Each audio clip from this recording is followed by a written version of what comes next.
बिस्मिल्लाहिर्रहमानिर्रहीम, अस्सलाम वालेकुम एवरीवन। आज हमारा टॉपिक ऑफ डिस्कशन है that is reflection of light. ठीक है, हम लोग चैप्टर नंबर 12 ज्योमेट्रिकल ऑप्टिक्स पढ़ रहे हैं। ठीक है, 10th क्लास के फिजिक्स का चैप्टर नंबर 3 है ये। Okay, so reflection of light को हम देख लेते हैं। What basically is reflection? Reflection of light is the phenomena of the light bouncing back after falling on an object. ठीक है, क्या होता है, आपके पास एक लाइट की रे होती है, वो फॉल करती है ऑन अ सेकेंड ऑब्जेक्ट, एक मीडियम से पास कर रही होती है, ठीक है, और एक ऑब्जेक्ट के ऊपर जाके फॉल करती है और वापस उससे टकरा के वापस आ जाती है। This is called reflection of light. जैसे आप क्या करो, आप यहाँ पे एक लेजर बीम लो, ठीक है, आप उसको लेट करो, तो वो क्या करेगी, फॉल करेगी ऑन अ मिरर। आप देखोगे कि मिरर से टकरा के वो लाइट जो है वो वापस आ रही है, वो लाइट इधर उधर जो है वो जा रही है। इसी तरह आप देखते हो कि जब आपने वॉच पहनी हुई होती है, ठीक है, आप अपनी वॉच को धूप में रखते हो, तो उस वॉच की धूप का रिफ्लेक्शन वो कहीं और जाता है, किसी और जगह गिरता है। आपने अपने फ्रेंड्स के साथ ये किया होगा ना कि आपका फ्रेंड कोई रेसिटेशन कर रहा है स्टेज पे जाके खड़े होकर, और आप जो है वॉच का के ऊपर सन का रिफ्लेक्शन लेके वो रिफ्लेक्शन आप उसकी तरफ डायरेक्ट करते हो, उसके फेस की तरफ डायरेक्ट करके उसको बार बार टंग कर रहे होते हो।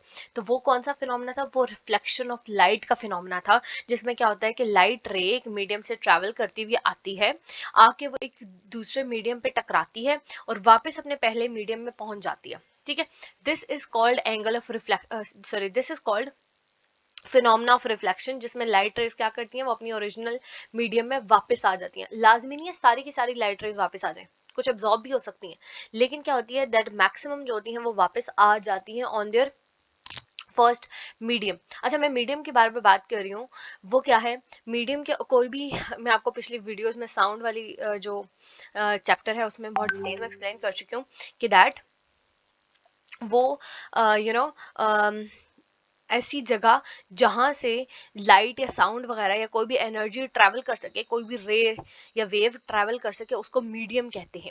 जैसे यहाँ पर क्या है आपका, जैसे यहाँ पर आपके लिए मीडियम सपोज एयर हो, ठीक है, आपने लेजर लाइट ली, आपने उसको फॉल करवाया ना मिरर, तो आपका पहला मीडियम कौन सा था? ये एयर था। ठीक है, और जब लाइट रे फॉल की है ऑन द मिरर, तो ये जो सेकंड मीडियम था वो क्या था? मिरर था। लेकिन लाइट रे क्या हुआ है कि वो मिरर के ऊपर, मिरर के अंदर नहीं गई, बल्कि लाइट रे क्या हुआ है कि वो मिरर से आके टकराई है मिरर की वॉल के साथ, और वहां से टकराने के बाद जो है वो वापस अपने पहले मीडियम में आ गई है। तो this is known as the phenomena of reflection. ठीक है, अच्छा, अब देखिए, वो लाइट रे जो कि सेकंड मीडियम के साथ जाके टकराएगी, उस लाइट रे को क्या कहते हैं? उस लाइट रे को कहते हैं incident ray. So this is basically your incident ray, जो कि आके फर्स्ट मीडियम से, मतलब हवा से आके मिरर के ऊपर टकराएगी। अब वो लाइट रे जो कि मिरर के ऊपर टकरा के वापस आई है, ठीक है, मैं ये मिरर की बात कर रही हूँ, but it is not essentially always a mirror. ये कोई भी ऑब्जेक्ट हो सकता है, ठीक है, ये कोई भी मीडियम हो सकता है। इससे जब टकरा के लाइट रे वापस आ जाती है, तो ऐसी रे को क्या कहते हैं? रिफ्लेक्टेड रे कहते हैं।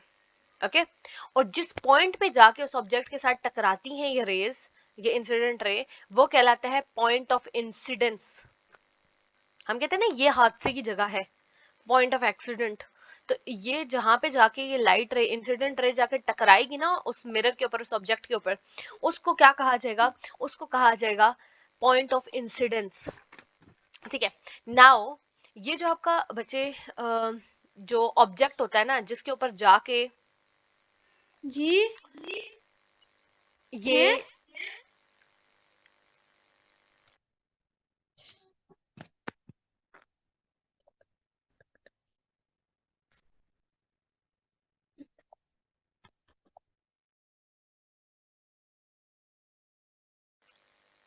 ओके, देखिए, ये जो आपके पास है ना ऑब्जेक्ट, ठीक है, जिसके ऊपर जाके लाइट रे टकराएगी, इस ऑब्जेक्ट का जो 90 डिग्री होगा ना, 90 डिग्री होगी, इस पे हम एक लाइन ड्रॉ कर लेते हैं। इस लाइन को क्या कहते हैं? नॉर्मल कहते हैं।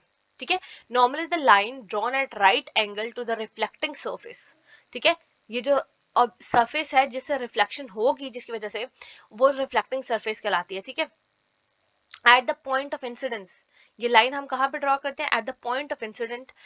जो हम 90 डिग्री की लाइन ड्रॉ करते हैं उसे हम नॉर्मल कहते हैं। अब देखिए, this is your incident ray, ठीक है, this is your reflected ray, this is your 90 degree का की लाइन, ठीक है, जो कि at the point of incidence मौजूद है ऑन द रिफ्लेक्टिंग सरफेस, ठीक है। अब क्या होगा कि देखें, नॉर्मल से एक पर्टिकुलर एंगल बनाया जा रहा है विद द इंसिडेंट रे, इस एंगल को एंगल ऑफ इंसिडेंस कहा जाता है। ओके, इस एंगल को क्या कहा जाएगा? एंगल ऑफ इंसिडेंस, और इसको थीटा आई से इंडिकेट किया जाएगा। जबकि नॉर्मल के साथ जो रिफ्लेक्टेड रे का एंगल बनता है उसे एंगल ऑफ रिफ्लेक्शन कहते हैं, और that is theta r. Okay, अच्छा, होप सो आपको ये सारे पॉइंट समझ आ गए, आपको फिनोमेना ऑफ रिफ्लेक्शन समझ आ गया कि क्या है। एक लाइट रे आती है, एक दूसरे ऑब्जेक्ट के साथ टकरा के वापस अपने ओरिजिनल मीडियम में आ रही है, this is known as the phenomena of reflection, ठीक है। इंसिडेंट रे कौन सी है? वो रे जो क्या क्या टकरा रही है। रिफ्लेक्टेड रे वो कौन सी है? जो कि रिफ्लेक्ट बैक हो रही है, वापस अपने ओरिजिनल मीडियम में जा रही है, ठीक है। पॉइंट ऑफ इंसिडेंस क्या है? वो पॉइंट है जिसमें आके ना इंसिडेंट रे आके टकराती है ऑन द रिफ्लेक्टिंग सर्फेस, ठीक है। नॉर्मल क्या है? उस पॉइंट ऑफ इंसिडेंस से एक 90 डिग्री का एंगल, दैट इज नॉर्मल। अब नॉर्मल और इंसिडेंस रे के बीच का जो एंगल है, that is the point of incidence रे के बीच का जो एंगल है, that is the angle of incidence. And normal और रिफ्लेक्टेड रे के बीच का जो एंगल है, that is angle of reflection, ठीक है। अब हम आ जाते हैं toward the law of reflection. ये चूंकि 1 के लॉज है, तो हम इनको अभी इसी लेक्चर में पढ़ लेते हैं। देखिए, फर्स्ट लॉ क्या कहलाता है कि दैट जो इंसिडेंट रे है, रिफ्लेक्टेड रे है, and the normal to the surface all the lie in the same plane. देखिए क्या है, ये सारे के सारे क्या कर रहे हैं? सारे के सारे एक ही मीडियम में लाई कर रहे हैं, एक ही जगह पे लाई कर रहे हैं। इंसिडेंट रे भी, नॉर्मल भी, एंड रिफ्लेक्टेड रे भी। Therefore we are saying that they all lie in the same plane, ठीक है। ऐसा नहीं होगा कि एक एक्स एक्सिस पे जा रहा है, एक वाई एक्सिस में जा रहा है, एक जी एक्सिस में जा रहा है, ऐसा कभी नहीं होता। आपकी इंसिडेंट रे अगर एक्स एक्सिस से आ रही है तो रिफ्लेक्टेड रे भी एक्स एक्सिस में ही जाएगी, और उसका नॉर्मल भी हम एक्स एक्सिस में ही ड्रॉ करेंगे, ठीक है। अच्छा, सेकंड लॉ की तरफ आ जाते हैं, और यही सिचुएशन होगी कि अगर वाई एक्सिस से आ रहा है तो वाई एक्सिस में ही जाएगा, और वाई एक्सिस में ही हम लोग नॉर्मल ड्रॉ करेंगे, एंड जी एक्सिस के लिए भी सेम केस होगा। अच्छा, सेकंड लॉ की तरफ आ जाते हैं। ये जो एंगल ऑफ इंसिडेंस होगा ना, हमेशा वो एंगल ऑफ रिफ्लेक्शन से रिलेट करेगा, या यू कैन से कि जो एंगल ऑफ रिफ्लेक्शन होगा वो हमेशा एंगल ऑफ इंसिडेंस पे डिपेंड करेगा। आप अगर एंगल ऑफ इंसिडेंस ज्यादा कर देते हो, ठीक है, ये एंगल ज्यादा हो जाता है, तो रिफ्लेक्शन का एंगल भी ज्यादा होगा। अगर आप एंगल ऑफ रिफ्लेक्शन मतलब ये ना एक दूसरे के साथ रिलेट कर रहे हैं, जितना ज्यादा एंगल ऑफ इंसिडेंस होगा उतना ही ज्यादा एंगल ऑफ रिफ्लेक्शन होगा फ्रॉम द नॉर्मल। दोनों एक दूसरे के क्या चलेंगे? इक्वल इक्वल चलेंगे। क्योंकि आप नोट करना कि जब भी आप अपने लेजर को ना जो है वो मिरर पे मार के देखेगा, ठीक है, तो जो जो आप एंगल ऑफ इंसिडेंस चेंज करते चल जाओगे, वैसे वैसे आपका एंगल ऑफ रिफ्लेक्शन भी चेंज होता चल जाएगा। आपकी रिफ्लेक्टेड रे भी उसी हिसाब से चेंज करेगी।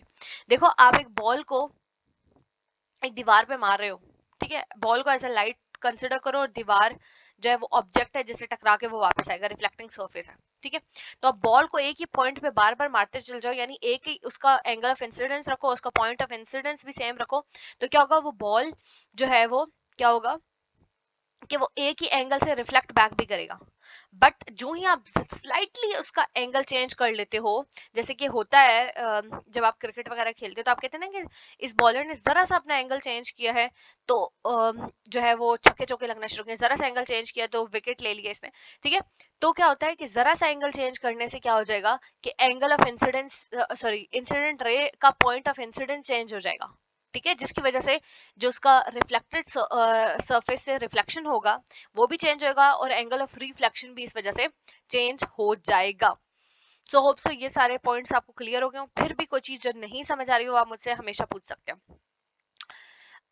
वो स्टूडेंट जो कि मुझसे लाइव पढ़े, जैसे नवाल आप हैं और बाकी स्टूडेंट्स हैं, वो मुझसे जो है वो लाइव क्लास में पूछ सकते हैं, और बाकी स्टूडेंट्स जो है वो कमेंट सेक्शन में हमेशा पूछ सकते हैं। अच्छा, इसके बाद हम स्फेरिकल मिरर्स को डिस्कस करेंगे, और फिर हम जो है वो principal focus and focal length वाले टॉपिक को स्टडी करते हैं।